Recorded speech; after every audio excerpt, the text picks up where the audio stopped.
ベースボールベアもしくはスティコをやってます関根しおりと申します。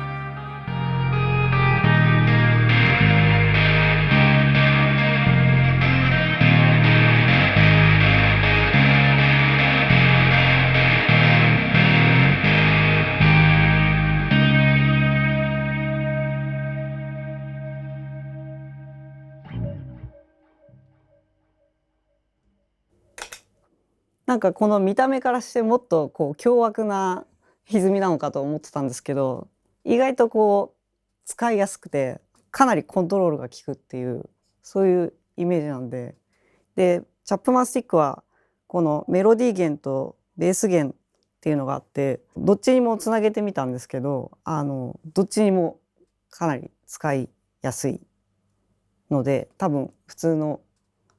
楽器でいうとギターやベースどっちでもいけるんだろうなっていう感じです。ゾアは、メロディー側に使いました。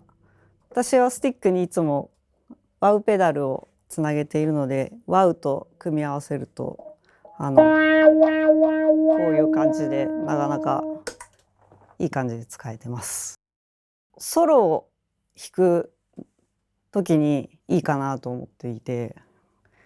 歪みの加減もそう歪みのキャラクターも、あとイコライザーがついてるんでかなり欲しいつまみがついてるって感じですね。チャップマンスティックは結構歪みをつなげるとかなりハウリングしやすくて、まあそこが結構好きなんですけど、あまりハウりすぎないようにトレブルはちょっと下げ目にしてます。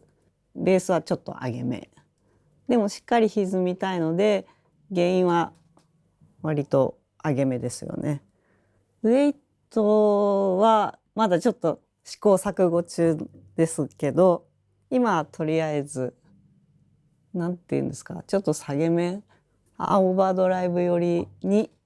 使ってます。意外とクリーンめな歪みとして非常に使いやすいなっていう印象でした私は。特にスティックに使った時、メロディー弦側に使う時は結構そういう印象でした。じゃあ今ベース弦側にゾア入れてみたんで弾いてみますね。普通の音はこういう感じなんですけど、じゃあゾアを踏みます。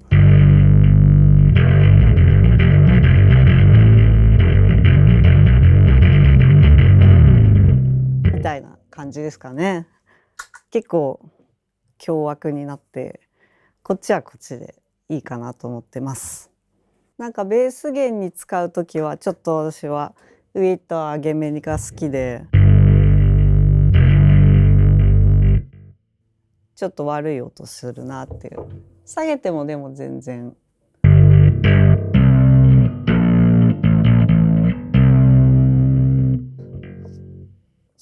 上げるとまあブオーってなっていいなっていう感じです。試しに両方かけてみますね。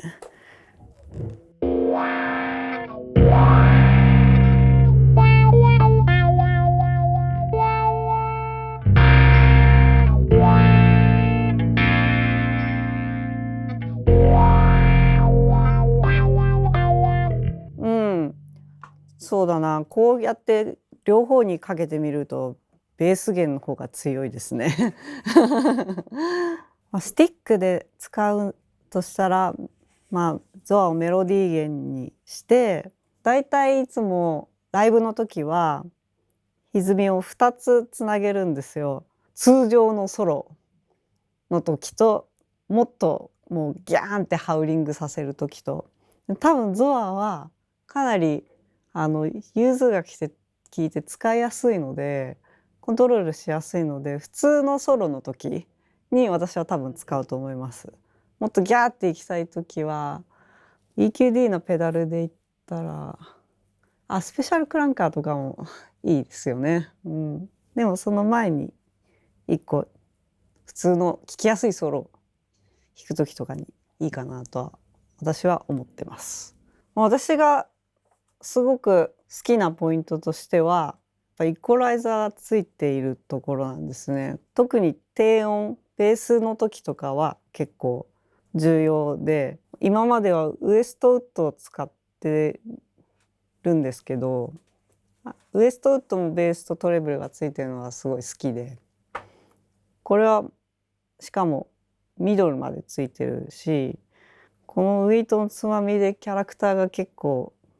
変えられるので、リバーブはあんま使ってなくて、ディレイでリバーブを足すような感じだったんで、リバーブだけのやつを組み込んだのはちょっと今回初めてです。ホールモードとプレートモードがお気に入りです。メロディー弦側に入れてます。スティックって基本的にはタッピングで出す楽器なんで、音はすごく短いんですよ。これをリッチスをリバーブをかけるとこういう感じで伸びるので、すごくこう使い方がタッピングっていうよりはこうちょっと鍵盤を弾く時のような感覚で使いたい時に重宝してます。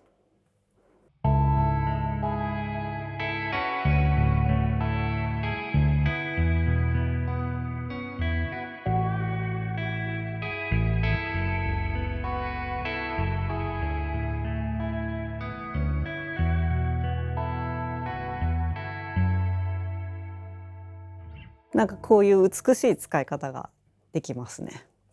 プレートモードはそうですね、だいたいみんなこれぐらいな感じで、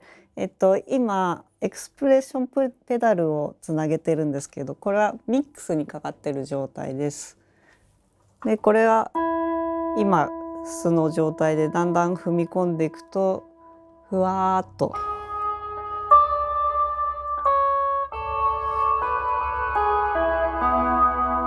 そうですね。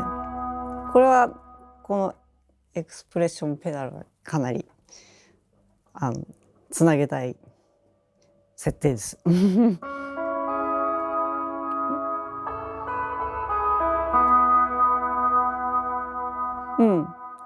はい。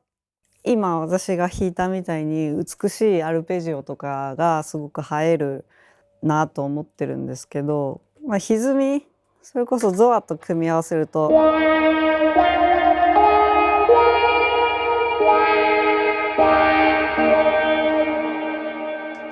なんかそれも結構ソロにこう深みを加えるというかそういう感じでも使えるんじゃないかなとは思ってます。